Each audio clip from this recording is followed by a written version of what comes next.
Kinwestiyon ni Bicol Saro Party List Representative Terry Ridon kung bakit ngayon lang binanggit ang umano'y Cabral Files sabay hamon kay Congressman Leandro Leviste na ilabas ang listahan.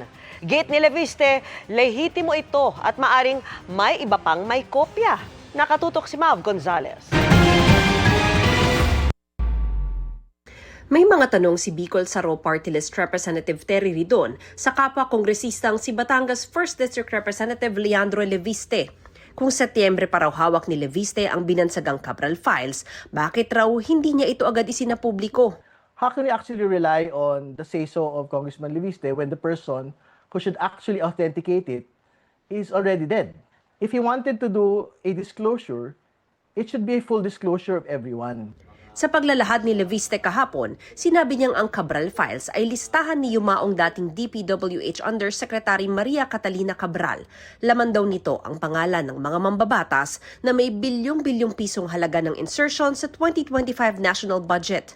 Aniya, matagal na niya itong sinasabi pero hindi lang napapansin ng publiko.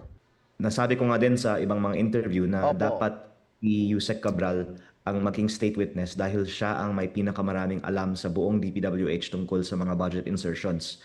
At nanghihinayang nga ako na parang hindi masyado kasing kilala si Yusek Cabral ng publiko noon, kaya hindi masyadong na-pick up yung panawagan na protektahan siya. May binanggit na dati si Leviste na pangalan ng mga kongresista, pero tumanggi na siyang pangalanan ang iba pang politiko dahil mas mainam daw kung DPWH na ang maglabas nito. Sabi ni Ridon, kahit siya daw pinangalanan ni Leviste. Super sinungaling si Congressman Leviste. At pangalawa, fake news. Yung sinasabi niya na meron po ka-insertions for the 2025 national budget kung hindi pa ho ako kongresista nung pong binubuo po ito. Asa na ilistahan mo, Leandro? Ba't hindi mo yun ilalabas? Hindi mo kailangan si Secretary Vince para dito. Hindi mo kailangan ng Kongreso para dito. Kung nasa iyo at mahalaga ito sa tao, dapat as early as September 2025 na ilabas mo na ito. Paglilinaw naman ni Leviste, Bicol Saro Party List ang may proyektong nagkakahalaga ng 150 million pesos sa CAMSOR at hindi si Congressman Ridon. Hinihinga namin ng pahayag ang Bicol Saro Party List.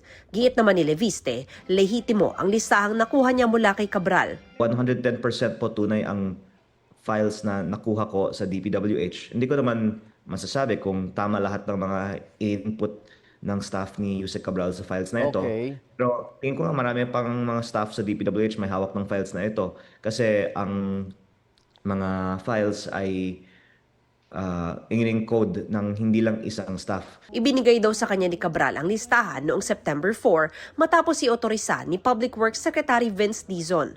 Pero tila duda rito si Ridon. Mainam aniya na kausapin ng iba pang taga DPWH para malaman kung totoong voluntaryong ibinigay ni Cabral ang listahan kay Leviste. May mga narinig po tayong allegations na parang it was not voluntary. No? So, we'd like to get a bit more details about it. Kasi I think yung facts naman po talaga ay he actually went to the DPWH office on a particular day and we will have to talk to everyone there. Hindi ba? Kung kamusta ho ba yung demeanor ng mga tao. Sabi rin ni Leviste, mukhang merong ibang may hawak na ng Cabral Files bukod sa kanya.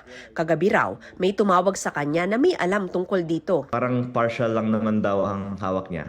Pero parang may nagbigay na nga ng partial na kopya ng file na to eh. Kaya naniniwala ako na nandun pa sa opisina ng DPWH yung file kasi may nagtanong lang sa akin kagabi tungkol sa file na nakita niya. Nagtugma naman po, Congressman. Opo, kaya nagulat ako para mo alam yun.